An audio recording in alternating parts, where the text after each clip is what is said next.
So what's the role of a medium mech in Battletech? We've been taking a look at various mech reviews. I've been sharing with you some of my mechs that I enjoy playing, the different mechs that I'm experimenting with, looking at combinations in lances.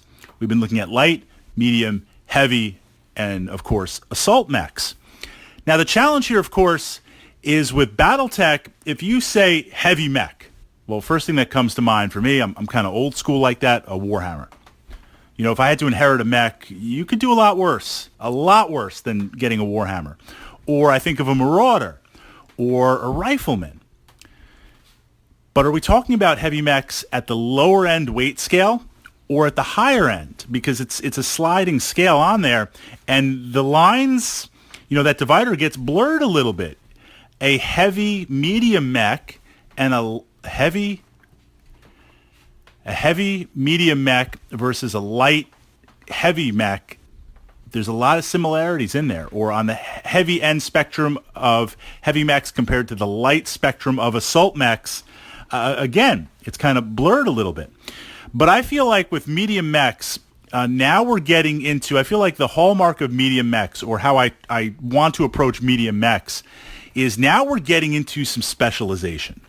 Because now we have the tonnage where we've got some, it's all relative, of course. We've got some decent armor. Not that I want to take any hits, but I can take a hit or two, where compared to some of the light mechs out there, admittedly they're light mechs, they're going to use speed, they're not going to engage. But even with that, when you get hit, take a PPC hit, like there goes my arm and half my left torso, and I'm rolling to confirm crits. And you're like, wait, what happened? Where a medium mech, you could take a couple of hits on there before it starts going to internals and potentially reducing the roll or the strategy that you're playing on there. So we've got some tonnage to play with. We have some potential speed to play with because it can mount a big enough engine. Jump jets are still very, very practical on there. And I feel that combined with complementary weapons or weapon systems that are more than just one. With a lot of light mechs, it's, okay, you're piloting a Locust, here's your medium laser. You know, we have to throw something on this mech, some sort of little pop gun on this mech, so we've got a medium laser. Or if you have significant weapon systems, light mechs, say like the Jenner, that comes at an extreme cost in tonnage and battle value.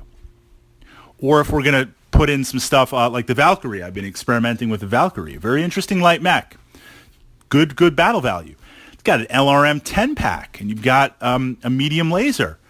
But the armor is average for a light mech, and it sacrifices speed compared to a lot of light mechs. Okay, so you have jump jets on there, right? Light mechs are sacrificing stuff, and they don't mount weapons in that type of complementary manner. Now let's look at, of course I'm going off my favorite mechs here, let's look at something like the Griffin. It's got good mobility. It's got good armor for its class. It packs complementary long-range weapons. We're talking stock. So you've got the PPC, 10 points of damage. You've got the LRM pack, which is a decent spread if you roll average, if you roll higher than average. They both complement each other.